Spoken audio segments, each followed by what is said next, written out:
You probably think of Canada as wide open spaces, endless forests, and vast mountain ranges. And yes, that's true. But scattered across this enormous country are small, intimate towns where you can actually build a life. Places where the scenery takes your breath away every single day, where neighbors still know your name, where the pace of living feels human again. In this video, we're counting down 10 Canadian towns that have captivated people from coast to coast, places where beauty and livability actually intersect. We're talking about a historic Nova Scotia seaside village that's been painted in the same colors for 200 years. A mountain valley town so perfectly nestled between peaks that it feels like it was carved just for you. And a French-Canadian city so charming that living there feels like stepping into a storybook every morning. So if you've ever wondered where Canadians choose to actually live when they want something special, stick with me to the end, because number 1 might just be the most surprising place on this list. So hit that subscribe button, and let's explore Canada's most beautiful towns. Number 10, Golden, British Columbia. When you drive into Golden on the Trans-Canada Highway, you're struck first by the silence. The mountain walls rise up on both sides of the narrow valley, the Canadian Rockies in their full, unforgiving glory, and the town itself sits quietly between them, like something that was here long before the highway and will be here long after. The Kicking Horse River runs through downtown, its water the color of glacial milk, and in autumn the larches on the surrounding slopes turn that impossible gold that gives the town its name. Today, Golden is a town of about 3,000 people, small enough to feel like you know the main street, big enough that there are good cafes and a genuine community beyond just passing through. Golden was founded in 1884 when the Canadian Pacific Railway needed a divisional point between the mountains. Workers stayed, families followed, and by the early 1900s, Golden was a genuine mountain hub, a place where rails connected to timber, where prospectors headed into the high country, where people made their living from the wilderness around them. The railway station was the heartbeat of the town, and the town grew up in loyalty to that pulse. For over 100 years, Golden remained that railway town, modest and hardworking, beautiful in the way that places shaped by geography and necessity are beautiful. What makes Golden special isn't that it changed into something new, it's that it remained true to what it always was while slowly opening itself to the world. Today, you'll find world-class mountain biking, rock climbing, hiking, and backcountry skiing. But you'll also find families who've lived here for generations, who remember when the only reason to be in Golden was to work or to pass through. The town didn't sell itself out to tourism, it simply made room for people who wanted to live here for the mountains, and the mountains are the reason anyone stays. The downtown is small, manageable, and genuinely walkable. The winters are long and real, but if you're someone who measures quality of life by how close you live to wild places, Golden isn't a compromise. It's a direct answer. Number 9, Stratford, Ontario. Drive into Stratford and you're in a Ontario small town that looks almost too picturesque to be real. Tree-lined streets, Victorian brick buildings, a beautiful river running through the core, and everywhere you look, evidence of care and attention to detail. The town sits on the Avon River, which winds through town like it was designed by someone who understood the relationship between water and human settlement. Population around 30,000, but it doesn't feel big. It feels like a town that knows exactly who it is. Stratford was founded in 1832 by a Scottish settler named Thomas Merritt, who chose this spot because of the river's position, a natural ford where the Avon made crossing possible. The town grew as a milling center, then as a railway hub, and by the mid-1800s, it was a prosperous Ontario town like dozens of others. But Stratford had something most Ontario towns didn't have, a commitment to theater. In 1953, a local man named Tom Patterson convinced the town that it could host a Shakespeare festival. Just one season, just an experiment in a tent beside the river. That tent is long gone, but the Stratford Shakespeare Festival never left. Today, it runs continuously from April through November, with 5 theaters in operation, and the town has completely oriented itself around this cultural anchor. But here's what makes Stratford different from towns that let a single industry define them entirely. Stratford works fine if you ignore the festival completely. The river walks are beautiful in their own right. The downtown has genuine shops and restaurants and cafes. The town is bike-friendly, walkable, and has the kind of cultural infrastructure you'd expect from a place that hosts a world-class theater season. You can raise a family here. You can have a quiet life here, or you can make theater the center of everything. Stratford doesn't force the choice. Number 8, Tofino, British Columbia. There are a handful of places in Canada where the landscape feels almost too dramatic to be real, and Tofino is one of them. You reach it by driving west through rainforest, mountains closing in, the road becoming smaller, more remote, until finally you emerge onto the west coast of Vancouver Island and see the Pacific stretching out ahead of you in its full, relentless power. Tofino sits at the edge of this meeting place between land and sea, a town of about 2,000 people that manages to be both utterly remote and surprisingly sophisticated. The town was established in the late 1800s as a trading post and fishing village. It was one of the last places on the BC coast to be connected by road. You couldn't reach Tofino by car until 1959, and that isolation shaped everything about the place.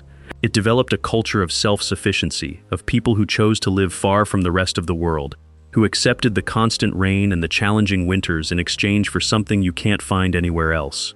A place where you can stand on a beach and hear nothing but the ocean and the wind, where the forest grows down to the waterline and you can paddle out in the morning and see mountains, islands, and open Pacific in every direction.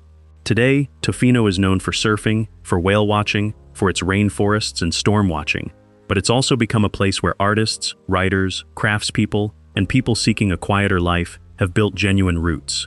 The town is expensive. BC real estate doesn't forgive remoteness, but it's also a place where people aren't trying to accumulate. They're trying to live well in a place of genuine wildness. The summers are cool and green. The winters bring storms that rattle the windows and remind you why humans need walls. But if you've ever wanted to live somewhere that feels genuinely removed from the ordinary world, Tofino is about as close as Canada gets. Number 7. Lunenburg, Nova Scotia. Walk down the main street of Lunenburg and you're walking through a place that has barely changed in 200 years. The buildings are painted in the bright primary colors that define Atlantic Canada. Deep blues, sunny yellows, bold reds, and they lean against each other like old friends in conversation. The town sits on a peninsula jutting into Mahone Bay, with water visible from almost anywhere in the town core, and the fishing boats and sailing vessels give the waterfront a working, living quality that most tourist destinations have lost entirely. Lunenburg was founded in 1753 as a British colonial settlement, and from the beginning, it was defined by the sea. Fishing, shipbuilding, and trading made it prosperous. By the 1800s, Lunenburg was one of the most important fishing ports on the Atlantic coast, and the grand homes and civic buildings reflect that wealth and pride. The famous Blue Nose schooner was built here in 1921, and the fishing industry remained central to the town's identity for over 2 centuries. But fishing changed. By the late 1900s, the fishery was in crisis, and many maritime towns that depended entirely on fish were hollowed out. What saved Lunenburg was the realization that the town's beauty, history, and character were valuable in a different way. The entire town is now designated a UNESCO World Heritage Site, the most intact British colonial town north of Mexico. But unlike some heritage towns that become museum pieces, Lunenburg is still a working fishing community. You'll see fishing boats in the harbor, you'll smell fish being processed. It's real work that's been happening in this place for nearly 300 years. That combination, genuine historic character combined with genuine working community, is what makes Lunenburg feel alive rather than preserved. It's a place you can actually live, not just visit. Population around 2,000, but with all the infrastructure of a much larger town. Number 6. Baie-Saint-Paul, Quebec Drive north of Quebec City along the St. Lawrence River, and the landscape becomes strikingly different. A mix of traditional French-Canadian settlements, nestled into the Canadian Shield, with the river sparkling silver in the distance. Baie-Saint-Paul sits at a bend in the river where the valley opens up, and the town has become known as an artist community. Galleries, studios, and craft workshops line the narrow streets, and there's a sense here that people have chosen to be artists in this particular place, not that the town happened to attract artists incidentally. The town was founded in 1681 as a French colonial settlement, and its character is fundamentally Quebecois in a way that many parts of Canada are not. The architecture is a mix of early colonial buildings and traditional Quebec houses with steeply pitched roofs designed to shed snow. The streets are walkable, intimate, designed at human scale. If you don't speak French, you'll feel that language barrier immediately. English is less common here than in larger cities. But if you're willing to be a learner, the community is welcoming, and living here means becoming part of a distinct cultural place.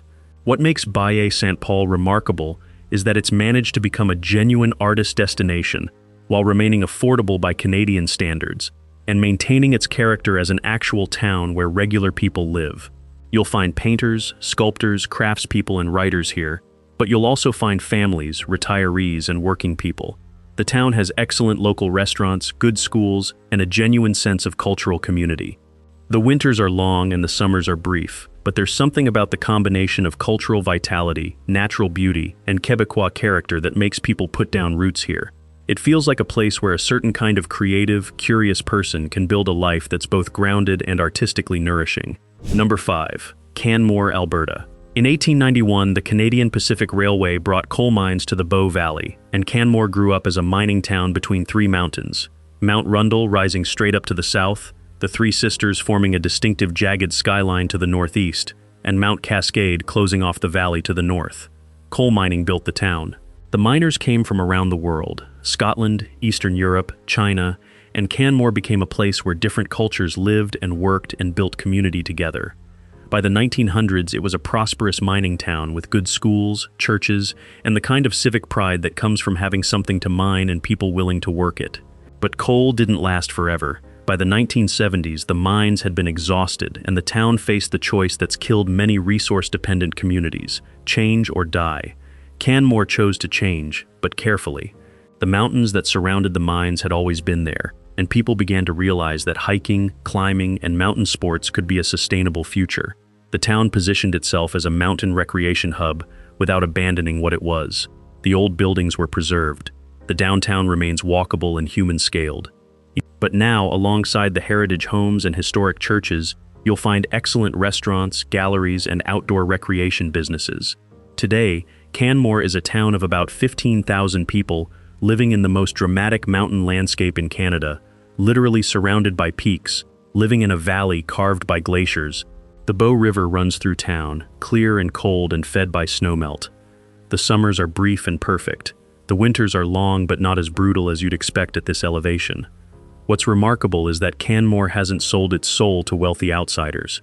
Yes, there are expensive homes and second home owners, but there's also a genuine year-round community of people who work here, raise families here, and chose Canmore not for status but because it's a place where you can wake up, look out your window at mountains that take your breath away, and know that you made the right choice. Number 4. Quebec City, Quebec. Quebec City is different. Most of Canada looks forward, to the future, to growth and expansion and new development. Quebec City looks backward, inward, and down into the accumulated depth of centuries. The city's old town, Vieux-Québec, is a UNESCO World Heritage Site and one of the most intact walled cities north of Mexico, a place where European architecture, French language, and North American wilderness collide in a way that exists almost nowhere else. The city was founded in 1608 by Samuel de Champlain, and the old town that developed is built on a steep bluff overlooking the St. Lawrence River, with narrow streets, stone buildings with slate roofs, and a complete defensive wall that still surrounds the core. Walk through the streets of Vieux-Québec and you're walking through 400 years of continuous French North American history. The language is French, not English with French accents, but actual French, spoken daily by actual people who live here and work here and aren't performing Frenchness for tourists. The new city spreads out beyond the old walls, and it's here that people actually live their ordinary lives: schools, markets, apartment buildings, neighborhoods. Quebec City as a whole has about 530,000 people, making it Canada's second-largest French-language city. What makes it remarkable as a place to live is that the entire culture, history, and sense of place are fundamentally different from the rest of English Canada. You're not living in a bilingual country here, you're living in a French city. You'll need to learn or already speak French. The winters are brutal, cold and snowy and long. The cost of living has risen significantly in recent years, but if you're someone who wants to live in a place with accumulated history, genuine culture, architecture that speaks to centuries of continuous inhabitation, and a community that hasn't been fully absorbed into continental North American homogeneity, Quebec City offers something no other Canadian city can offer. The old town at Christmas, when snow falls on the slate roofs and the narrow streets twinkle with lights. The riverfront in spring, when the ice breaks and the city awakens. The cafes and restaurants and bookshops and galleries and museums. A sense that you're living somewhere that matters, somewhere that has always mattered, somewhere that will matter regardless of whether tourists come or go. Number 3. Niagara-on-the-Lake. Ontario Niagara-on-the-Lake is a town that almost shouldn't exist anymore. It sits at the confluence of the Niagara River and Lake Ontario, at the mouth of a peninsula that juts into the lake, surrounded by one of Canada's most important wine regions.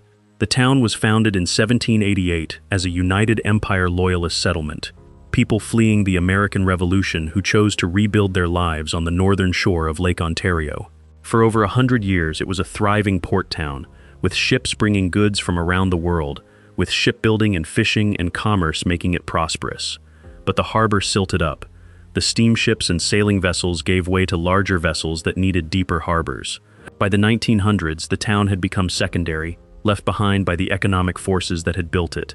What saved Niagara-on-the-Lake was the realization that what had been built here, the Victorian homes, the quiet streets, the sense of 19th century life frozen in place, was beautiful and worth preserving. In the 1960s, a theater company started performing here, much like Stratford. But more importantly, people began to see that this small town, with its tree-lined streets, its lakefront, and its relationship to the wine region, could be a genuine place to live, not just to visit. Today, Niagara-on-the-Lake is a town of about 13,000 people, with an extraordinary concentration of restaurants, galleries, shops, and wineries. The main street could be a movie set, Victorian storefronts painted in period colors, gas lamps instead of modern streetlights, not a franchise restaurant or chain store in sight. You can walk from the town center to the waterfront in 5 minutes. You can taste wine that was made from grapes grown literally on the edge of the town. The Niagara-on-the-Lake wine route is one of Canada's most important wine regions, with dozens of wineries producing exceptional Riesling, ice wine, and Pinot Noir. But what makes Niagara-on-the-Lake remarkable isn't just the wine or the restaurants or the historic architecture. It's that this is a place that could have died, that was left behind by history, and that didn't respond by becoming a theme park or a wealthy enclave. Instead, it became a place where people who value quality of life, good food, good wine, beauty, and community chose to live. Yes, real estate is expensive. Yes, there are tourists, especially in summer. But underneath that, there's a genuine community of people who work here, send their kids to school here, and have built lives here. The lakefront in winter, when the tourists are gone and the town becomes quiet again, the Victorian homes with their gardens and their long driveways, the sense that you can live a beautiful life in a place with real history. Number 2, Whistler, British Columbia. Whistler sits in a mountain valley north of Vancouver, nestled between two massive peaks, Whistler Mountain and Blackcomb Mountain, whose slopes drop straight down toward the valley floor. The town itself is built around a central plaza, designed from the ground up in the 1970s as a ski resort destination. Unlike most towns on this list, Whistler isn't ancient. It doesn't have centuries of history carved into its buildings and streets. Instead, it's a deliberately designed mountain community that was built with the understanding that the mountains themselves would be the main attraction, and everything else would be secondary to living in the presence of that beauty. Whistler, the ski resort, is world famous. 2 mountains with over 8,000 skiable acres, annual snowfall that averages over 20 feet, and a season that runs from November through May. But Whistler, the town, is something different. It's a place where thousands of people actually live year-round, where the skiing in winter is just one part of a much larger way of living. In spring, summer, and fall, the mountains become a paradise for hiking, mountain biking, rock climbing, and trail running. The lakes around Whistler are clear and cold and perfect for swimming in summer. The meadows above the tree line fill with wildflowers. The community has top-tier restaurants, excellent schools, and the kind of cultural infrastructure you'd expect from a prosperous North American mountain town. What's remarkable about Whistler is that it has managed to remain a genuine community despite being a world-famous destination. Yes, there are expensive homes and people who own property just for vacation and never come. But there's also a working population, ski patrol, restaurant workers, teachers, nurses, people who keep the town running. There's a genuine sense that this is a place you can build a life, not just visit for a week. The winters are long and snowy. You're a 2-hour drive from Vancouver, which is close enough to access a big city but far enough to feel removed. The summer hiking in the Coast Mountains and Whistler Blackcomb Alpine is some of the best in Canada. And if you're someone who measures quality of life by how close you live to mountains, by how much time you spend outdoors, and by how much of the day you live in the presence of dramatic scenery, Whistler offers a level of accessibility to that beauty that's rare in Canada. Number 1, Banff, Alberta. Nothing quite prepares you for the first time you drive into Banff. The road comes down from the north, and then suddenly, the Canadian Rockies open up in front of you. Mountains so tall and dramatic and close that they fill your entire field of vision. Peaks so sharp they look like they might cut the sky. And in the foreground, the Bow River flowing clean and green through a valley that feels almost impossibly perfect. The town of Banff sits right there in the middle of it, nestled between mountains, surrounded by some of the most visited and most protected landscape in Canada. Banff is the oldest national park in Canada, established in 1885 when the Canadian Pacific Railway realized that the mountain landscape they'd opened up with the railway could be a destination in its own right. The park was created partly to protect the landscape and partly to ensure that the railway could profit from tourism. But what's remarkable is that the protection worked. Banff National Park remains, a century and a half later, one of the most pristine and carefully managed wild areas in North America. The town of Banff, population about 7,000 people, sits inside this protected landscape, which means you can't just sprawl outward. Development is restricted. The landscape is maintained. You can't escape the mountains because they surround everything. Banff has all the amenities of a successful North American town: excellent restaurants, galleries, shops, hotels, and a thriving tourism infrastructure. But it also has something that almost no other town in Canada has. You can walk out of your home and be in genuine wilderness in minutes. You can hike to Lake Louise and back in a day. You can paddle Peyto Lake. You can climb mountains, trail run, rock climb, ski, camp, and fish. The Banff Gondola takes you up Sulphur Mountain to see the mountains spread out in every direction. In winter, the ski resorts on the edge of town offer world-class skiing. In summer, the lakes turn that impossible turquoise color from glacial melt. In fall, the larches turn gold against the dark green of the evergreens. But here's the thing about Banff that makes it different from every other beautiful mountain town in Canada. You're not living in a remote place. You're not cut off from the world. You're living in one of the most famous tourist destinations in Canada, which means the town is busy, expensive, and full of visitors. The summers bring crowds. The real estate prices are among the highest in Canada. You need to be someone who can live surrounded by tourism and still build a genuine life. You need to be willing to share your landscape with thousands of visitors every year. You need to understand that living in Banff means living in the presence of other people who all want the same thing you want: to be close to the mountains. But if you can accept that, if you're willing to live in a place that's shared and crowded and expensive, then Banff offers something that might be the purest expression of what it means to build a life in Canada. You live surrounded by mountains that inspire reverence. You have access to wilderness that most people have to drive for hours to reach. You're part of a community of people who have chosen the mountains over everything else. In winter, when snow fills the valleys and the mountains become even more dramatic. In spring, when the sound of running water is everywhere as the snowpack melts. In the brief summer, when the weather is perfect and you can be in the high country every single day. In fall, when the light becomes golden and the tourist season ends and the mountains become quiet again. Banff is where Canadians come when they want to live as close as possible to something larger than themselves, something that puts human concerns in perspective, something that takes your breath away every single morning. It's the top of this list because it's the answer to the question of where in Canada beauty and community and accessibility to wilderness can actually intersect in one place. I hope you've enjoyed this journey through Canada's most beautiful and charming towns. Each one of these places offers something different: mountain access, cultural richness, wine country, artistic community, lakefront living, or that perfect combination of everything.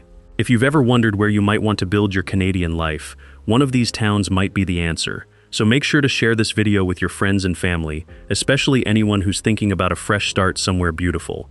And I'll see you in the next video.